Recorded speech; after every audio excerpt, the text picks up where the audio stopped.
Боксердің құлдыққа деп басқа қалаға жіберіп жатқан балаларды құтқарып қалу үшін Махир вокзалға келеді. Балаларды боксшының екі адамы әкеле жатқанын көріп ізіне түседі. Ізінен бара жатқанда айдаладағы бір әже өзін жаман сезініп, біздің ержүрек Махиріміз сол кісіге көмектесіп жатқанда, балаларды жетелеп бара жатқан боксердің адамдары көзден ғайып болады. Мына екі жаман ағай балаларды қорқытып, үндемеңдер, әйтпесе сендерді өлтіремін деп жетелеп кетеді.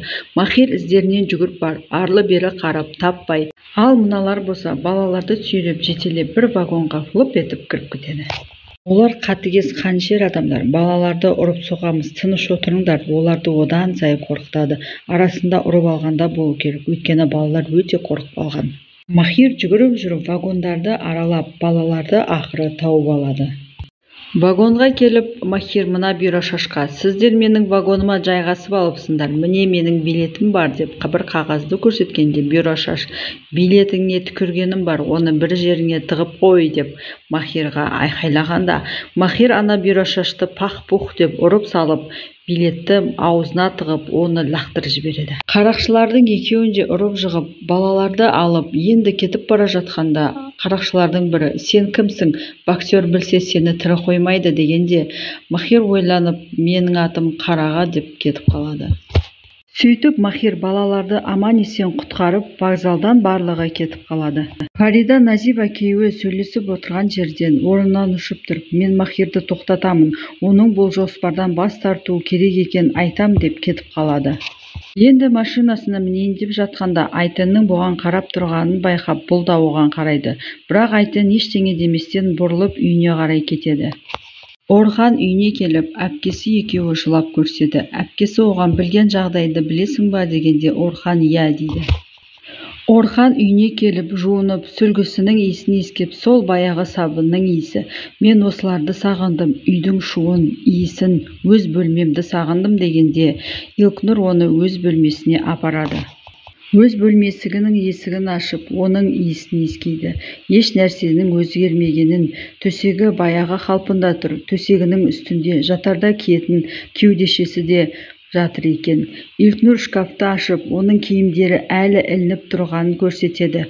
Орхан таң қалып, бәрі орнында ма дегенде Илкнұр, я, біз сені күттік қой, еш затыңа тиіскен жоқпыз дейді. Орхан анамның бөлмесін көргім кеп тұр деп, өзінің анасының бөлмесіне барады. Бөлмесіне кіріп, оның иісі әлі сақталып тұр ғой дейді. Сөйтіп анасының көйлегін көріп, оны иіскеп жылайды. Илкнұр, сен армияда жүргенде, сенің көйлегіңді осылай анам иіскеп отырып құшақтап жылайтын, Орханым аман келсе екен деп армандайтын дейді. Үйге Сонгүл келіп, әпке мен келдім дегенде, ағасын көріп құшақтап, сені келдің, енді мен жалғыз емеспін, енді бізді тастамашы, ағам да кетіп қалды, әкем енді ондай ұлым жоқ, оны аға деп атамаңдар деп жатыр дейді. Орхан, не болды, қашан кетті, не үшін кетті деп Сонгүл білмеймін деп жылап жауап береді. Орхан енді үйінен шыға бергенде Назиба әке келіп қалады.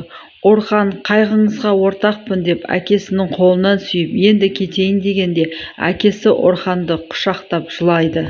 Назиба әке, Құдайға шүкір, енді сен келдің деп бастай бергенде, Орхан, әкемен де бәрі жақсы, менің кетуім керек деп, енді есік жаққа қарай кете баратқанда, сен туылғанда анаң екеуміз қатты қуанғанбыз. Енді екі ұлым бар, екі арқа сүйер, екі қос қанатым бар, қарындастарының тіреушісі бар деп.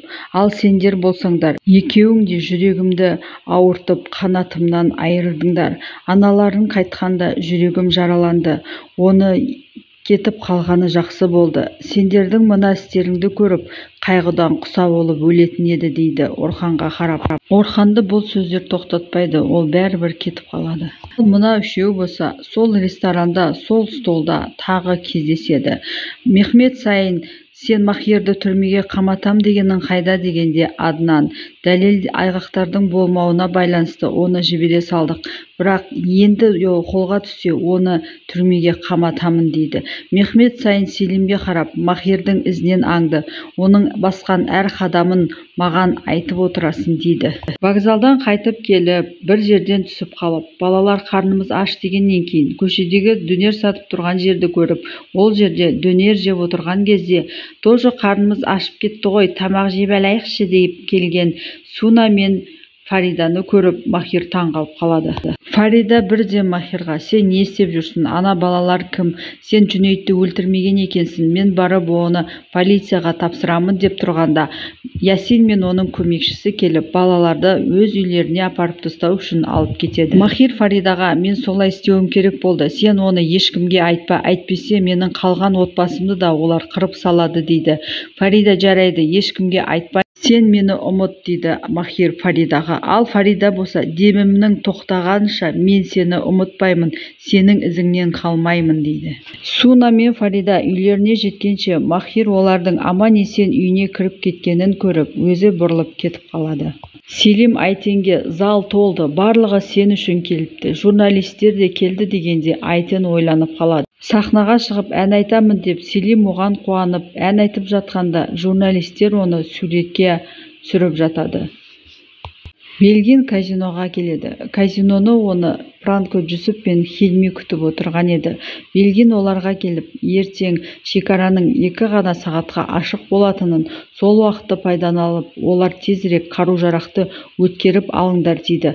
Ал Франко мен Хилми ол 2-ақ сағатта ештеңе үлгермейміз деп жатқанда, одан басқа амал жоқ, 2-ақ сағат деп Белгин енді тұра бергенде, бұлардың клубына боксер кіріп келеді.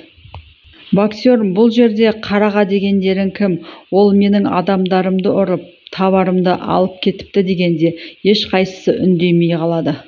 Әдейі осы сәтті күтіп отырған Далян аға: қараға дегеніміз ол Махир Қара. Егер газеттерді оқысаң, сен оны түсінедің деп әдейі отқа май құяды. Тойы болар алдында тұрамыз деп жалдаған үйге келіп, Махир ойланып, баяғы Фарида екеуінің сәттерін еске алып, ойланып жатады. Фарида да жылап жатады өз төсегінде. Ал Назибаки болса өзінің жас кезін, Махирдің кішкентай мектеп оқушысы кезін еске түсіріп, үйден шығатынбыз. Софияна маған костюм жауып, ал Махирге мектепке аман-есен барып қайт деп айтып тұратын сәттерін еске алады. Көшеде кетіп бара жатқанда алдынан газет сатып жүрген баланы көріп, Далянның клубына келе жатқан Махирді боксердің 2 адамы тоқтатып, сені боксер шақырып жатыр дегенде, Махир: боксерің крутой болса, өзі келсін деп адамдарын ұрып-соғып қуып жібереді. Мехмет Сайын өзінің қызының кабинетіне келіп, кеше үйге келіп кетіпсің, мен сені күте-күте түнімен ұйықтамай уайымдап шықтым, не болды дейді. Ана Махиріңді сен жақсы көргеннен кейін ғана оған шыдап жүрмін. Сен газеттерді оқып жүрсің ба? Ол адам өлтіргіш дейді. Кек алып жүрген біреу. Жарайды, оған тисе бермекші. Екеуміз соның кесігінен күні-түні ұрса беретін болдық дейді. Фарида болса, оның кінәсі әлі дәлелденген жоқ деп Махир туралы ештеңе айтпайды әкесіне. Әкесі қызын құшақтап: қызым, кейде шындықты қабылдау өте ауырға тиеді дейді. Ал Фериде болса: мен білемін, Махир екеуміздің қосылмайтынымызға, мен оны ұмыту өте қиын болады дейді.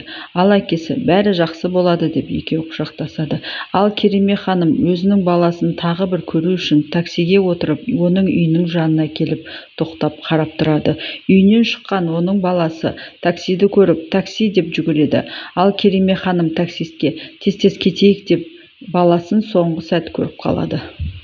Боксерге оның адамы келіп, Махирді олардың қуып шыққанын айтады. Аднан газет әкеліп, Махирді көрдің ба деп, Фарида оған: өзім де оқи аламын деп, Аднан кетіп қалғаннан кейін газетті ашып қарағанда Айтеннің ән айтып тұрғанын көріп, Суна мен Фарида ауыздарын жауып таңғалып қалады. Ал Соңгүл Айтенге келіп: анаң қайтыс болғанда сен жағдайда болдың, бұл қайғыны қалай көтердің деп. Айтен: қайғы өте ауыр болады, ешқашан ұмытпайсың, жүрегіңнің түбінде жатады, бірақ сен одан әрі өмір сүруді үйрен, әлі ақ бақытты болып кетесің деп, Соңгүл Айтеннің ән айтып тұрған сахнада суретін көріп қалады. Далян мен Махир отырғанда оған боксердің адамы келіп: сіздерді боксер кездесуге шақырып жатыр, 12-ден кейін келіңіздер дейді. Боксер Махирмен кездесуге шығып бара жатқанда өзінің ауданында болып жатқан тойды көріп, ол жерге соғып кетеді.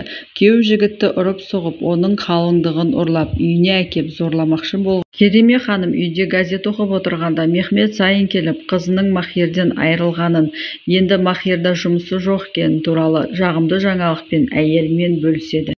Фериде Айтенге кеп көмек сұрайды. Айтен кімге дегенде, Фериде Махирға деп Айтен таңғалып қалады.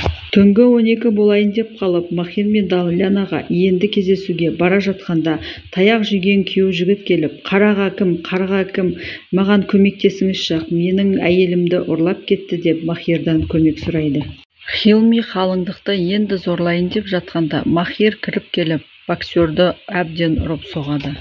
Оны әбден ұрып соғып, үстіне қалыңдықтың киімін кигізіп, полиция учаскесіне әкеліп, Ясиндерге тапсырады. Махир қылмыс әлемінің екі шартын орындады. Біріншісі қолын қанға бояу, екіншісі өзі сияқты тағы бір қылмыскердің территориясын тартып алу немесе оны өлтіру еді.